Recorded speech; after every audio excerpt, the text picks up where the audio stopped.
Welcome to your 2021 Chrysler Pacifica. I am with the top trim Pinnacle. Spoiler alert, this thing is pretty much a luxury vehicle disguised as a Chrysler.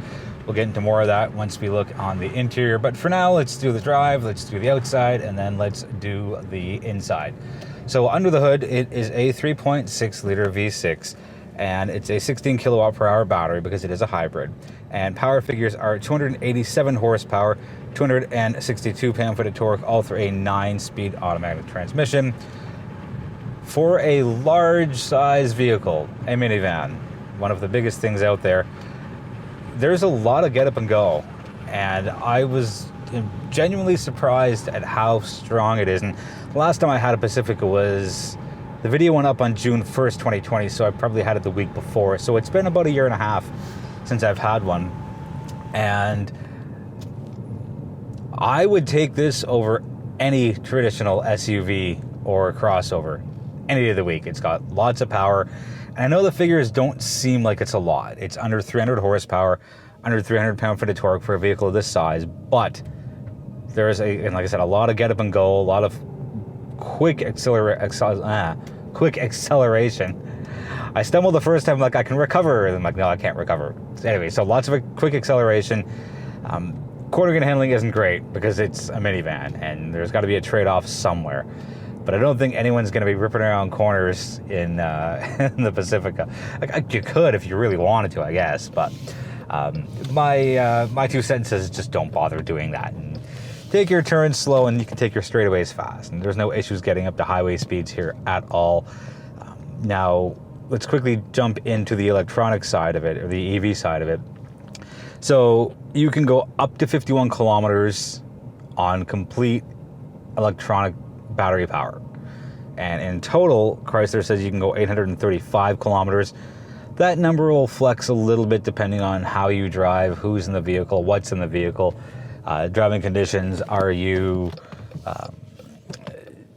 running it and you're gunning it? Are you towing anything? But that's a pretty strong range as far as how far you can go on a vehicle, again, of this size. And it's really that I want to focus in on.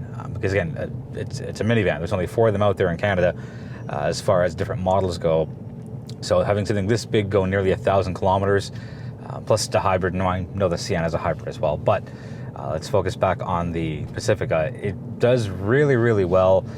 It's a very comfortable ride. It's a very quiet ride. It's a serene ride. It's nearly luxury based as far as all the features, amenities, ride quality, noise, vibration, and harshness, and. Let's wrap up the drive portion with the charging time. So level 1 charger, 13 to 14 hours. Level 2 charger, about 2 hours. I don't know if it'd be worth it to dump all that money into installing a level 2 charger at home when most drivers won't rack up 50 kilometers worth in a day. If you do, maybe consider it and weigh your costs out. Let's take a look at the outside, and this being a mid-cycle refresh, the big changes are at the front and the rear. Up front, you have a more refined grille, you have more refined LED headlights. They're sharper, they're thinner, just it looks a little, I think, more modern to me. And then around the rear, you have that nice big long light bar and redesigned. And last year's model, which was part of the refresh, just had those 2 big bulbs, and nothing was wrong with it. It looked fine, but now it has that upscale, sophisticated look to it, and I think this looks great. I think it's the best looking minivan out of the bunch. Yes, I know Kia just put out the Carnival. Looks good. Toyota has the Sienna, again, all new this year. Looks pretty good. The Odyssey is due for something all new in itself, and we'll see what that looks like. I imagine it to be a minimalistic one based off what they've done with the new Civic. Moving on to the inside where all the toys and goodies are, there is so much here. The seats are so comfortable. It's got the Uconnect 5. It's got a massive touchscreen, so easy to use, so responsive. It does have 2 analog dials for the dashboard, and you have the digital screen in the middle. I think it looks fine. Maybe next generation Chrysler's going to dump in a fully digital dash. Who knows? But for now, it looks good. It's easy to read. You have the blue lights and you have the white needles. Again, so sharp. Chrysler logo does have a little bit of blue in it right on the steering wheel. It's a nice touch that helps it add out. The one thing I don't like is, similarly to Jaguar Land Rover, There's a metal band all across the front of the steering wheel. I don't like it. It looks tacky. I would take it off completely and just not put it on. So that's my big irk there. A little bit of chrome on the bottom of the steering wheel, but aside from that, the nice orange stitching does make up for that. People have complained about this. I think I've complained about it myself. The gear changer is a dial, and just up to the right, a touch of it is the volume knob. Different sizes.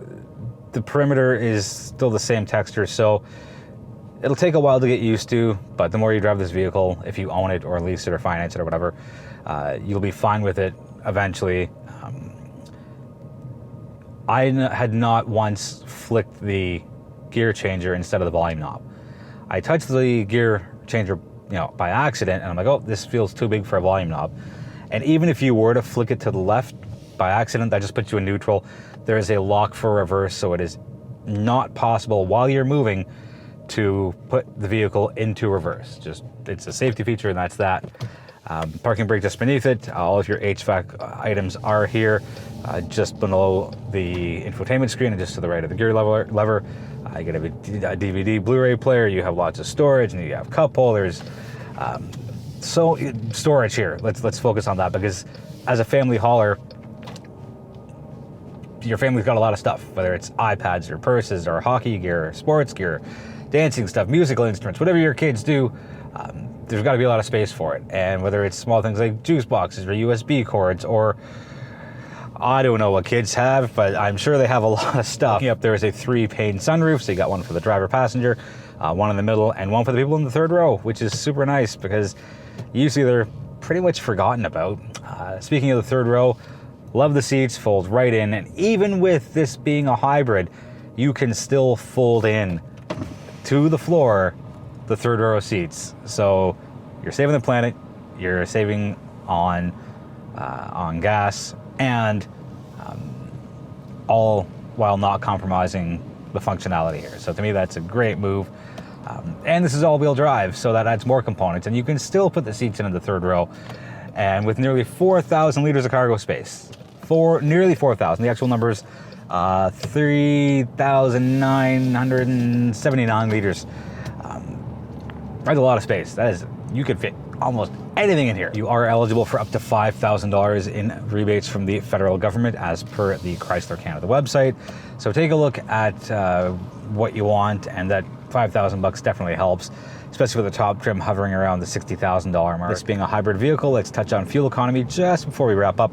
So it's a 72-liter fuel tank, and it's 8.0 liters per 100 kilometers on city streets, 7.9 on the highway, and our blended total comes out to 8, should be 7.95, but the government of Canada rounds up as far as Natural Resources Canada.